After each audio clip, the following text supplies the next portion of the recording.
Our first guest tonight played quarterback in 32 games at BYU, including 19 starts. He finished with 4,032 passing yards and 35 touchdowns. He also rushed for 858 yards and 6 touchdowns between 2009 and 2012. I think he broke most of the bones in his body, and he just kept playing. Our pleasure to welcome Riley Nelson back to the Wise Guys. Riley, what do you think of this TCU game on Saturday? I think it's about time that BYU catches some injury luck, meaning that I think then look, bottom line is TCU, they had that historical year making a run all the way to the national championship and running the gauntlet, but they were senior heavy, had a ton of talent. Also, anybody that could have played off that momentum as they should have and going to the league. And so they're rebuilding, and for BYU to go on the road and play TCU in their first Big 12 slate, it's good to catch them in a rebuilding year, and then even better to catch them when they're starting quarterback. They're going to be breaking in a new QB. I don't know much about the backup. I don't know how many snaps he's taken, but to catch a team, well, it can be a little bit of a catch-22. If you're prepared defensively and you make life hard on them, it can work in your favor. If you allow, the team always tends to rally around when their starter goes down and rally around that backup, and you kind of get a little bit of emotional lift. But if you come out with a well-designed game plan, you can kind of squelch that emotional lift pretty quickly and take care of business down there. So I'm optimistic for the Cougars. I think the injury to their quarterback increases their chances, and I'm anxious to see what improvements they've made throughout the bye week and how that manifests on Saturday. Riley, this is a BYU team that's really struggled to run the football. And Dave and I were just talking about the fact that this is a TCU team that, especially in the last couple of games, hasn't been able to stop people from running the football. They've been in low-scoring games where the other team's getting the ball and in the second half just running it and taking the air out of the ball, and they haven't been able to get off the field. Is that something? Is this the week that we see BYU finally break out and run the football a little bit? Just over 60 yards a game running the football so far this season. That's just not good enough, is it? No, not by any stretch of the imagination, especially if you want your quarterback to succeed. The quarterback, he gets he is the product of his environment. He can obviously he can be a catalyst and take what is a good environment and make it great. But if the environment's no good, there's nobody out there. I don't care who it is. I don't care if it's Patrick Mahomes at the pro level or Josh Allen or at the college level, a Caleb Williams type dude. Like if you don't have your receivers making play on your behalf, that O-line open up holes for your running backs and running backs taking advantage of those holes to make sure that the defense can't just key on you. Like everybody's set up for failure. So it could be a get right game. But man, I feel like we've thought that a couple times already during this season, and whether it's the offensive line or the running back has continued to sputter. I don't know. You guys are a little bit closer to it than I am these days. I felt like Kalani hinted really, that Friday night before that Cincinnati game, hinted about Aiden Robbins and the fact that he might be able to finally get right after the bye week and providing a little bit of change of pace in the back. Although I do think LJ Martin's been very serviceable. But Kalani has alluded to the fact that on the other end of this bye week, they could be a different team as far as getting guys with nagging injuries back. And hopefully that manifests itself with the 5 dudes up front and in the running back room. In your day, you weren't afraid to run, and you had some wheels, and that was Taysom did too, and Cougar quarterbacks that have been able to do that, as we've seen BYU's defense try to deal with quarterbacks who are mobile and kind of a dual threat. Keaton's not a dual threat. Running is not his thing. That's why he's thrown for over 11,000 yards. What do you think are the keys for Keaton over these next 7 games? Stay healthy. You just mentioned it, being a mobile target, stay healthy. And, you mentioned the injuries that I battled, and it tends to be a little, and obviously Taysom did too. Although Taysom, he was probably 50-50, I think, between his resulting in contact and others that were just kind of fluke. Like his Liz Frank versus Nebraska obviously was a fluke, but then his elbow, he's trying to hurdle someone. Obviously when he blew out his knee his freshman year. Okay, so maybe getting out and going isn't the best thing for quarterback's health. But bottom line is, in today's day and age, quarterbacks are best when they can extend the play, especially if it just takes a lot of pressure. It increases your margin of error, takes a lot of pressure off the offensive line, and then also gives your receivers a greater opportunity to work and exhibit their playmaking ability. So to the degree that he can continue to do that, it takes pressure off himself. It takes pressure off Roderick and Fessy to design and call the exact right play at the exact right time. I'm not saying go full like Caleb Williams, where it looks like every drop back, he's drawn the play up in the dirt. But to the degree that he can extend plays either within the pocket or, mildly outside the pocket to where he feels comfortable and keep himself healthy, I think that'll be a great, game by game progression that will help strengthen this Cougar offense as the season goes on. Let's play a game here for a sec. It's 1st and 10 at the 25 because TCU kicked the ball out of the end zone. BYU's got the ball. Okay, the team hasn't been able to run, but they've been practicing for 2 weeks to get that going. The receivers are healthy and everything you just described. You're Aaron Roderick. What's the first play that you're calling on 1st and 10 from the 25 after a 2-week period? Yeah, so it's a little bit of a catch-22. I call what we're best at. And observing Keaton Slovis, I think that would probably be some form of a shotgun, maybe not pure quick game, but kind of intermediate game. Because here's the thing. Both fans and look, fans aren't going to totally do it, but there's going to be a lot of Cougar Blue down there in Fort Worth, and of course all the hundreds of thousands or millions of Cougar fans watching on TV. If you come out and you hand that ball off and you get stuff for no gain, or heaven forbid you lose 2 yards, it's just gonna deflate. So right, that's why I'm saying you're Aaron Roderick. The pressure's on you. What are you calling? Yeah, so I'm calling. But let's say we're on the left hash, bunch right 54. That's a common concept, Blaine. I don't know what you call it, but for us, so that's bunch. So as you look at the triangle, the outside leg of the triangle is running a zone sit. The top of the triangle is running a flag, and then the inside of the triangle is running for the horizontal stretch, and then the inside is running an arrow for the flat stretch, and you're trying to clear open a nice zone window to get a good 6-yard completion. So, and then on the backside, if they overload it there, you just got a nice little slant or it can be a check with me route, but a slant or a quick out. Get Keaton to get a completion, have a positive outcome on the first play, and take a little bit, and then on 2nd and 4, then hand the ball off. Because 2nd and 4, and if you lose a yard, then you're only in 2nd and 5, or if it's kind of a no gain, you're still in the 3rd and manageable. But that's what I do. You stick with what you do best, and you try and get good mojo going from the outset. So you're throwing it, and then you're running it. Yeah, I like the idea of getting him just an easy complete. One of those balls, there's throws in that offense, Riley, and I know that you can complete 95% of the time. You can go get, and maybe you complete it and you only get 3 yards.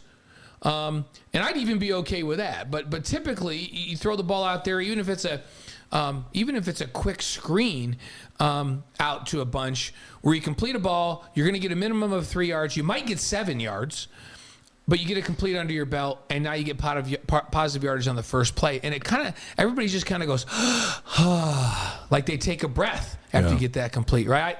I'm 100% with you on that.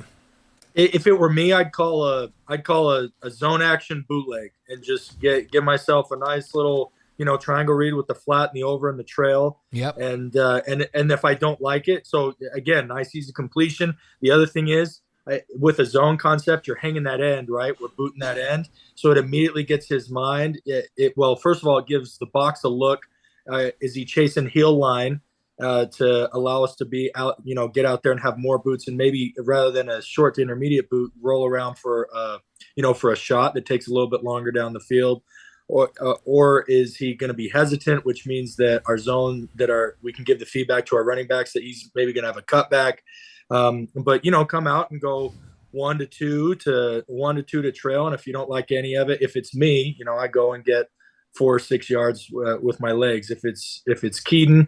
He maybe throws it to the flat guy who's maybe a little bit covered, Isaac Reich in the flat for no gain or 1 yard. But that's my second option there. A lot of people say that doesn't make any sense to call play action on the first play, but you can still learn a lot if it's executed properly. You can still learn a lot even if you haven't run. And if they're fired up, Riley, and they're thinking run, then maybe you get their backers to react to the run fake on that first play because they're so juiced up and ready to go. That and they haven't stopped the run for 2 games, so they got to be focused on that. So, but hey, the thing we all agree on is give Keaton a completion and have a positive yardage play, even if it's only 3 or 4 yards on first down to get things going. I'm with you. So, hey, former BYU quarterback and former radio analyst Riley Nelson is on the Wise Guys Live on YouTube, Facebook, Twitch, and wiseguys.com with us. Riley, we're so glad you're with us. You faced TCU 3 times while you were at BYU. 2009, you were Max's backup, Max Hall. Frogs were number 8 that year and won 38-7. 2010, as Jay Keep's backup, Frogs number 4, 31-3. And you were the starter in 2011 at Cowboys Stadium against the Frogs, 38-28. It's a lot of Frogs wins. The Frogs were really good back in those days, weren't they? They were really good.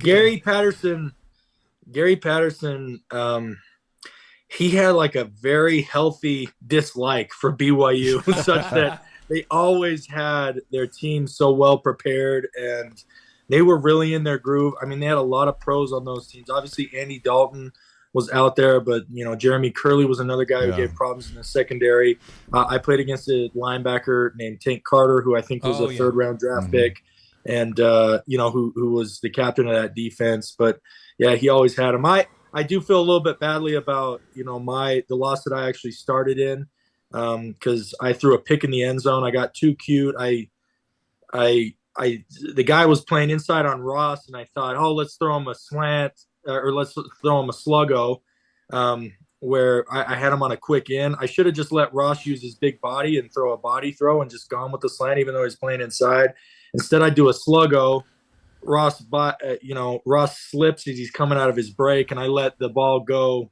I tried to let it go early, and as he slips, the guy goes back, catches it in the end zone. Anyway, those are the worst. Interceptions all interceptions are bad, but interceptions in the end zone are the worst. And that we were going score for them. Yeah. And I think that was either to tie it or to go up. But anyway, I gave away any chance at points, and then they go down and score and made it a 2-possession game, and we're never able to close the gap.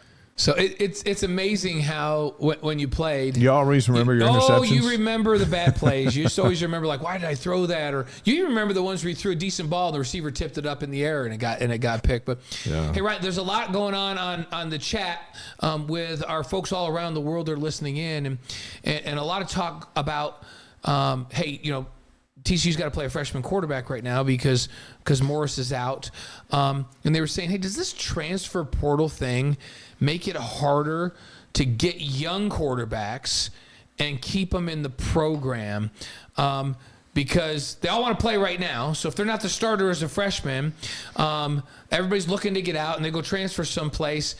Do you think it's going to make it more difficult for programs to develop quarterbacks over time, and especially for BYU?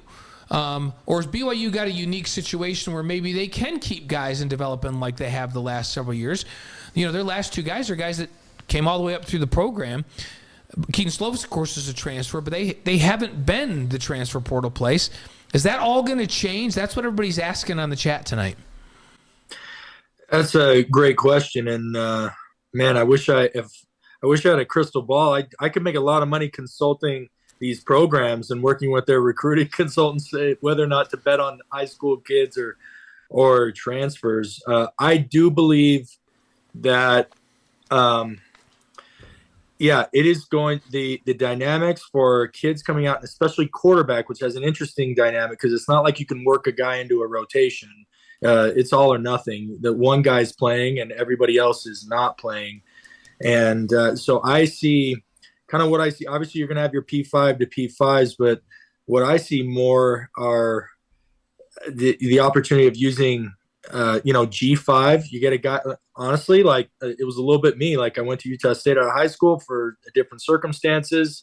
And, BYU obviously thought I was good enough to make the step up from, at that time, it was the MAC to the Mountain West, but the caliber of programs between Utah State and BYU, and I was able to come in and kind of level up in my college career and contribute at that higher level because of what I had proven at a little bit of a lower level of college. And I think you're going to see it kind of turn into a little bit of a farm system where high school quarterbacks, except for the very exceptional few who are able to come in and compete right away, are going to be left with tough choices. So from the school standpoint, yeah, they're gonna be using like farm system and free agency, picking from lower levels and going out and trying to find a commodity that contribute now. From the player standpoint, it's all going to be about how much do they believe that they made the right decision to be where they're at, and then how dedicated are they to continue to progress their individual technique and mechanics and mastery of the position, and stick it out where they are waiting for their one opportunity, and they may only get one. But are they going to prepare enough to be able to capitalize on it? These are uncharted waters, and it'll be interesting to see how it plays out. But I do think, at least as it sits now, guys are going to go to transfer portal first rather than to high school stadiums on Friday nights. I think Dave and I have talked about this on the show quite a bit. Your ability to go get great quarterbacks, whether it's in the transfer portal or to sign top 15 level quarterbacks out of high school. Depends a lot on how your guys do at the next level. So right now you got Zach Wilson, who seems to be rounding into a guy he's earning some respect back, I would say, here with the Jets now, which is great to see. I thought he was in a horrific situation up to this point, and he's kind of playing his way out of it, which kudos to Zach. We know he's got the skill set to do it. He's got to be in the right situation and doing good. You got Jaron Hall, who gets drafted. If Keaton Slovis can catch fire down the stretch here and somehow also get drafted, and now you got back-to-back-to-back draft picks at that position, does that change who you can go get? I think it does. I think despite, I mean, obviously putting dudes in the next level, I still think first and foremost is you have to win and be relevant like in the conference. Like BYU, I think if Keaton Slovis can do that and BYU can finish in the top half of the Big 12, right, and kind of maybe surprise some people. They were picked 8th, I believe. Is that right? Right. Preseason polls. 8th or 9th, depending on which poll. Yeah. Yeah. So if they can outkick their coverage and end up somewhere around, even if it's 5th or 6th, or somehow sneak into like that fourth position or somewhere there. And so you can prove that in year one, you came in, you immediately competed at the top of your conference. Oh, and by the way, you just put your 3rd draft pick at that position. And also Roderick is one of the most respected play callers in college football amongst pro talent evaluators and pro offenses. And he runs a pro style offense. Yeah, I think it does change the dynamic of who they got. The other thing that I would say they need to add to that is got to beef up those wide receivers. Like you gotta, like not that the guys aren't great, but like every quarterback wants weapons. I talked about being able to take some of the pressure off the quarterback and knowing that you have more than one option of a guy that can either take the top off the defense or a guy that's going to win 80% of his 50-50 balls or a guy that somehow is just always going to find that soft spot in the zone. So there you go. Those are the 3 things I'd say. You got to win first and foremost. Second, if Slovis can get drafted again back to back is awesome. And then if you can get some exciting wide receiver talent, I think BYU is going to be in a position to have their pick of the litter, so to speak. Yeah, you just need Puka Nacua. Just need a few Pukas. Right. Yeah, there's just find a bunch of those guys. BYU was picked 11th in the preseason poll. That's if you right. think about it. Holy cow! They were picked 11th, and they're on the move up. Riley Nelson's with us. In a moment, he's going to reveal his top 5 left-handed quarterbacks of all time. Right. We're excited about. But earlier in the show, we showed a picture, and we're going to talk to you about it. It's in that game you were playing the Frogs at Cowboy Stadium. You get a 2-point conversion. You know where we're going. You get the ball across the goal line. You look up, and the official's got his hands up in the air signaling that you'd converted it, and you jump up there and slap him a high five, which might have been the highlight of the game. It's certainly the play that we've been talking about since then. And not everyone does that, and that's what made it unique. And let's, if Miranda, can we show that picture again? And it's a great angle by the Deseret News. Really shows your leaping ability, which is quite impressive. But what were you thinking as we look at this picture? What were you thinking when you got up and there's the ref and you go, I'm going to give him a high five? Well, the first thing is that ref was 6'4", Yeah, and even if that dude's tall. Well, and even if he weren't, I jumped like I was probably 4 or 5 feet away from him. So to like not invade his personal space, I jumped to slap his hand. So like I didn't like get in his face to meet him. But yeah, I was always giving guff for. I'll say this: the number one thing I get when fans meet me in person, even still, is you're taller than I thought. Somehow the word got out that I was like 5'8" or 5'9", and so everybody's surprised to see that I squoze, barely 6 feet out of it. Which I'm, when you're at that, you got to count every eighth of an inch. That's right. Did the line judge say anything to you after? No, he didn't say anything. I said something to him. So I go in, and if you go and watch the clip on YouTube, you see that I'm taking, it's a race for the pylon, and I get very low to the ground as I dive for the pylon. And my body's horizontal, probably no more than 6 inches off the ground, but I could feel it. So I knew it was a close call. But I also knew as I reached out, I felt the ball hit the pylon before any of my body parts hit the ground. So I knew I was in, and I knew it was good, but I also knew I was getting hit at the same time. So it was going to be a messy call. Yeah. Previously on that drive, they had called a pass interference, not that ref, but that crew had called an offensive pass interference and a holding call. Oh man, you had to overcome both of those. So I was a little bit mad at the refs, and this I feel bad, but the truth is the truth, because it always kind of deflates the story a little bit. But I stand up, and if you notice, I give him a quick point, and I said, at least get this one right. And then when he put his hands up in the air, I slapped his hand high five and sarcastically said as I go away, "Good job." So there was some spite. There was some spite involved in that moment. The offensive pass interference, it was on Cody or Ross, but it was like one of the worst calls. And then it's rare when an offensive lineman holds; they're kind of just quiet and get back to business. But I believe I think it was on like Braden Hansen. Or it might have been on Braden Brown, one of the Bradens on the right side of my line. But they came back and they were like, "Riley, I didn't touch the dude." I don't know where they came up with that call. So I was a little bit upset with the ref. So when he finally, got the call right on a 2-point, which I knew was good, I had to reinforce positive behavior. So that's what I was doing. I love it. That's great to get the rest of the story after all this time. And now the rest of the story. So, hey, Riley, what's it mean to alums to have BYU in the Big 12 now? It means a ton. I'll admit I've maybe poo-pooed it to a degree, partly because, guys, if I'm being honest, like I made fun of Utah fans so badly. Like I thought it was so ridiculous to see people walking around with shirts where the Pac-12 logo was bigger than the U of U logo. You know what I mean? Yeah. And like all the stickers on the back windows of trucks with the Pac-12 sticker, like you're a Utah fan, cheer for the Utes. Like what's with all this like conference thing? So part of it was like, I couldn't celebrate it because I'd made fun of the Utes for celebrating it. And there was maybe a little bit of envy there. But it's huge. I mean, you look what's going on even across the sports. Did you guys watch? It was a couple of weeks ago when our girls volleyball team was playing Texas on FS1. Yes. Yeah.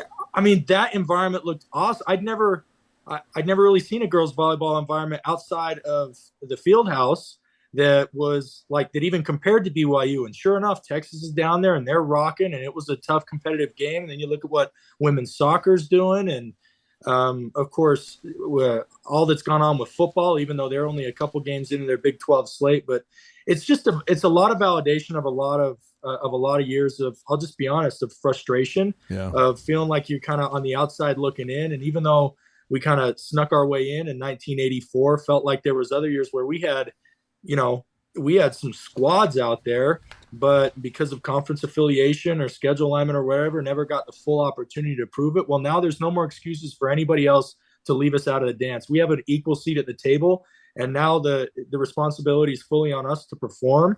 And for BYU fans, like maybe not every year, because no one's kidding themselves thinking that we're dealing with a Georgia or an Alabama or Ohio State. But just like TCU, like is BYU that much different from TCU that like last year, they made a run into the playoffs and got in the national championship game? Like, what's keeping BYU from doing that? In my opinion, nothing. And that's all you can ask is a puncher's chance on the right stage, and not to be disqualified for something as superfluous as conference affiliation. Well said. It's Kalani's birthday, so we started the show asking folks the question, if you could give Kalani the gift of a win among the remaining teams on the schedule for his birthday, who would it be? Who would you give him?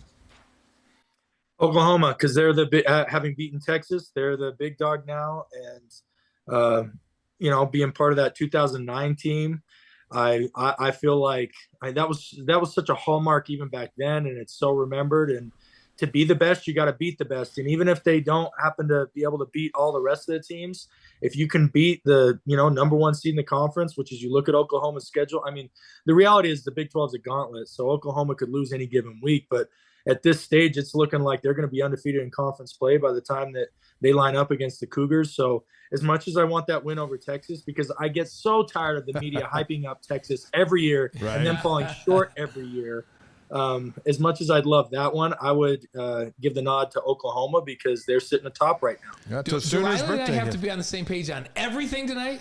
Well, you guys are quarterbacks. Yeah. The only difference is you are right-handed and he was a left-handed. Over the years, Riley and I we've noticed that we do think alike on a lot of things, for sure. You betcha. So, Riley, I know you've been thinking about this, and let's roll it out for the world to hear. The top 5 left-handed quarterbacks of all time. Top 5 quarterbacks, you can drop names left and right. Top 5 left-handed quarterbacks, you have to think that through. And so who do you got? Well, first of all, have you guys already laid out yours, or are you saving yours for the end of the show? No. We don't even have ours. We're not left-handed. Oh, so this is a lefties honor only. Okay, then I'm honored. This is you. You get to do this. Okay. All right. Now you can go 1 through 5 or 5 to 1. The top left-handed quarterback in Utah high school football history is Riley, without question. Yeah. I appreciate that. Although I got one on my list I got one on my list who a lot of people forget about. 84 touchdowns and over 4,000 yards. Tell me it's not going to be. Tell me it's not going to be the analyst of the Utes. Okay, all right, I'll get there, Dave. Okay. No, number one, there's no other alternative. Like, he is. You want to? He could be argued for top 5 all time, no matter what hand. That's number 8. We love him. Like, he's our man. He's our boy. It's Steve Young. Not even great close. choice. Yeah. Great choice. He's the greatest. He's the greatest college quarterback to go on. After number 1, it gets a little fuzzy. But no, that's a hands down. We got to agree with you on that one, right? Okay, who you got? Who's next? Mike Vick for me. So you mentioned Vick, that's right. You mentioned I like to run around. Yeah. He was. I was probably in middle school when he was at Virginia Tech, and then he was young as I was in high school, and I bought. He came out with this pair of Mike Vick cleats. I bought his cleats and running around and having that lefty arm and that lefty cannon. And of course, the controversy was tough to see, but the other aspect why I love him is he made right by that. He paid his debt to society. He changed his ways. He came back and with Andy Reid had a great little second life there with the Eagles. Yeah. But man, Mike Vick, man, even going all the way back to those Virginia Tech days and then the Falcons days and the Eagles days. He was unstoppable. Didn't you love is there for me. The relationship that he and Andy Reid, like Andy Reid was just, no, I'll take him. He's like, I'll take him. And Mike Vick still to this day looks like to Andy Reid is not necessarily a father figure, but really maybe almost like a father figure. Like, hey, nobody else would take a chance on me. And Andy Reid said, I'll trust him. I'll take a chance on him. And how about Ty Detmer? Was also a kind of a quarterback coach. Ty was there with Mike Vick. So, it was – I love the relationship that Andy Reid and Michael Vick had back in those days. Okay, number 3. So, Blaine mentioned prep QBs, and my stats stand for themselves. It's interesting when you evaluate it at a different level. People always talk about what they do beyond, but my number 3 prepped here at Springville High, and just like I will defend Zach to the death or Jaron to the death, Go ahead, all these guys that make it to the pros that prepped here in Utah for little kids like me growing up in Logan. It's great to see that someone growing up in Utah, which is so often overlooked from a prep football standpoint, when they make it to the league, you got to have their back. And so, Scott Mitchell is my number 3. Good friend of mine, and he's never going to be the same after hearing this on our show. We're teasing about it because we both love Scott, and he's a good friend of both of ours. But so here's the other reason why Scott. Okay. We talk about formidable years. First Madden game I got, my favorite player at that time was Barry Sanders. I want to be a running back. My dad was a running back in college. Like, I was going to be a running back. So, of course, I play with the Lions when it's Barry. Well, in both Madden and NFL Blitz, which were my two favorite games, who was the quarterback on the Lions during those years? It was Scott Mitchell. Yeah. So unbeknownst to me, I didn't even know he prepped at Springville. I didn't know he's from Utah, played at University of Utah. But I played more video games with Scott Mitchell at quarterback. Granted, I was handing it off 90% of the time to Barry Sanders, but still played more video games with Scott Mitchell as a quarterback than any other one. There's a great story with Scott because had he chosen to come to BYU, Ty Detmer would not have come to BYU because they're in the same wheelhouse. And he goes to Utah because they promised he could play as a freshman. Well, and then Ty came in. What they told Scott Mitchell still blows me away. They told him, listen, we may have Ty Detmer coming in too, so if it doesn't work out at quarterback, we think you're a good athlete, we'll move you to another position. Yeah, that doesn't fly. And Utah said to him, no, you're our starting dude the minute you get out of your car on campus. And so he went to Utah. All right, so Mitchell's 15,000 yards in the pros, 95 TDs. Okay, we've talked enough about Scott. Let's move on to number 4. We're never going to hear the end of it. Not for his professional exploits, although he had an honorable career. It's hard to make it in the NFL, but this guy, I don't know if it could be greatest, but when you take into account hype, notoriety, attention, and then also results, even though that also, there's been a few controversy or a few documentaries made about some of the times there, but none due to him as the root cause. In fact, if anything, he was the glue holding it all together. But Tim Tebow, I think Tim Tebow, all levels of college football, as far as the product it might not be there with the NFL, but it is a 1A. And Tim Tebow was the king of college football for the better part of 3 years. Yep. He will always have that slant pass with Denver to beat the Steelers in the playoffs. So he will always Demarius have that. Thomas. Yeah, he'll always have that. In college, he was an unstoppable force because he would just run over fools in college and then throw it like he was an amazing player in college. We got to give him credit. Good choice. I didn't even think of Tim Tebow. All right, there's number 5. What do you got? Number 5 is, again, this one goes back to formidable. And so, guys, growing up an Aggie fan, I couldn't like Steve Young. Like, that wasn't acceptable on the playgrounds. All right, because he went to BYU. Yeah. So in the league at that time, there was another lefty out there, about 6-foot lefty, running around playing for the expansion team, Jacksonville Jaguars. Mark Brunell is my number 5. Mark Brunell. So I'll give you some honorable mentions. Okay. Because we got a couple suggestions for you too on the live stream. So go ahead. The chat's throwing some out here that I thought a couple. I agree. So here's my honorable mentions. The next one, I just didn't watch him play, and I got to be honest, I don't know enough about his career other than, I love the persona, and I believe, if I'm getting his nickname right, it's one of the best, but Kenny the Snake Stabler. Oh, yeah. He's a great player at college. He got the nickname the Snake because he would run all over the place in college at Alabama. Yeah. And then he won those Super Bowls with the Raiders. With the long, nasty hair, stringy hair, he just had that persona that was awesome. Yeah. Yep. Boomer. But I gotta be honest, guys, the Bengals were never really relevant for me growing up, especially when Boomer Esiason was playing there. I like him as an analyst. I respect, his entire career. But there was nothing playing for the Bengals, and I mean, there's nothing really giving me allegiance to Boomer other than Boomer Esiason, Other than he's a Hall of Famer, right? I think so. I think he is. He's been a host to analysts on some big network. He sounds NFL like one shows. when he's on TV. Yeah. Jim Zorn. Some of the guys on the stream threw out Jim Zorn from Seahawks. Jim Zorn from Seahawks. Jim Zorn's another one. Steve Largent throwing it down. My dad played in a high school all-star. It was a Utah versus Arizona. I believe. I think I'm getting my stories right, but I'm pretty sure. Anyway, played against Jim Zorn. So I heard stories about Jim Zorn, but he was, by the time I kind of became aware and an NFL fan, he wasn't there yet. But I know Jim Zorn though more as a coach and as a quarterback. He was grooming a lot of those guys coming up in the early 2000s, and a great offensive mind, a great quarterback. Yeah, Riley, go ahead. I got 2 more honorable mentions. Okay. Member of the faith, converted member of the faith, and the greatest. Yes. Had one of the greatest collegiate careers that anyone could ever ask for. 4-year starter, so many big games. One of the most accurate, poised, best decision makers I've ever watched play. kept Boise in the limelight after kind of the initial, Right. they had the initial win in the Fiesta Bowl and all that, but he kept them relevant and competing at the top. Kellen Moore. Yeah, that's a great Kellen choice. Moore's my next honorable mention. And did you know that Kellen's so he's married to Julie.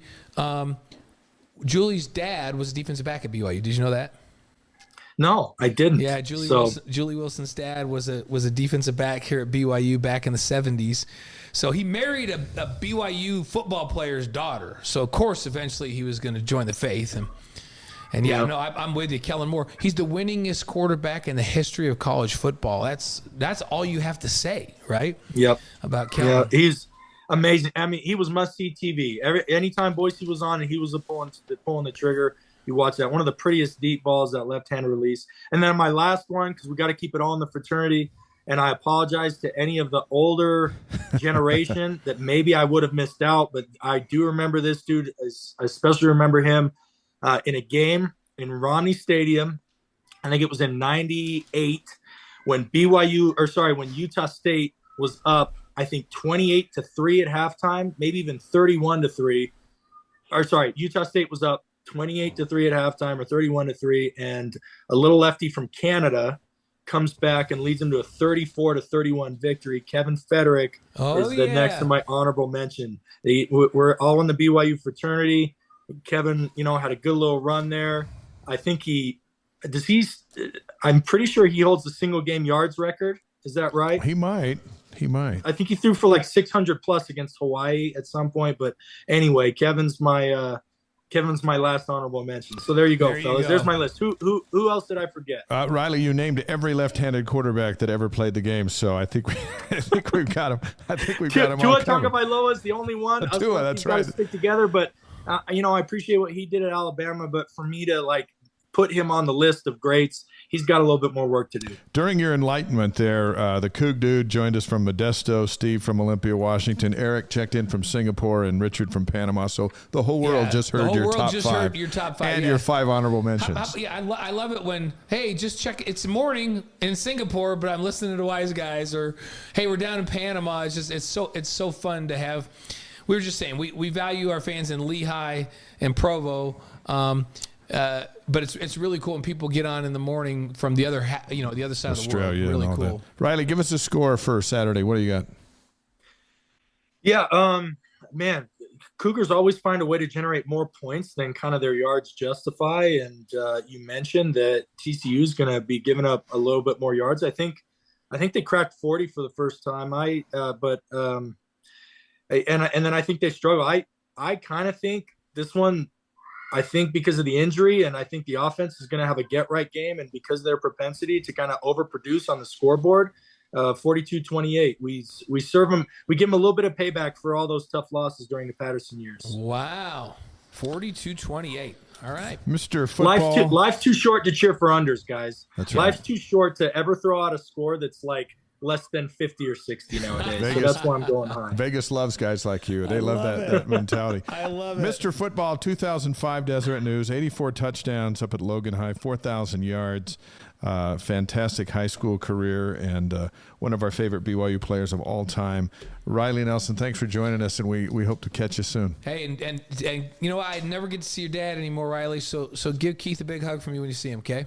I will. I'll give him my best, and I just want to say to everybody chiming in, Panama, you guys don't know, your involvement in Cougar Nation and tuning in to stuff like this gets mentioned. We talked about recruiting a little bit earlier in the interview. Yeah. It gets mentioned in those recruiting about the depth and breadth and true global nature of is truly setting apart. So for everybody that tunes in, and you guys are doing a great show, increasing the platform and all that, but love Cougar Nation. Thanks to you guys for having me on, and y'all have a good evening. Thanks, Thank Riley. You. See Glad you, your brother. ribs are better, and your back and your knee and your ankle and all that stuff. It's a whole new you. It's a whole new you. Thanks, Riley.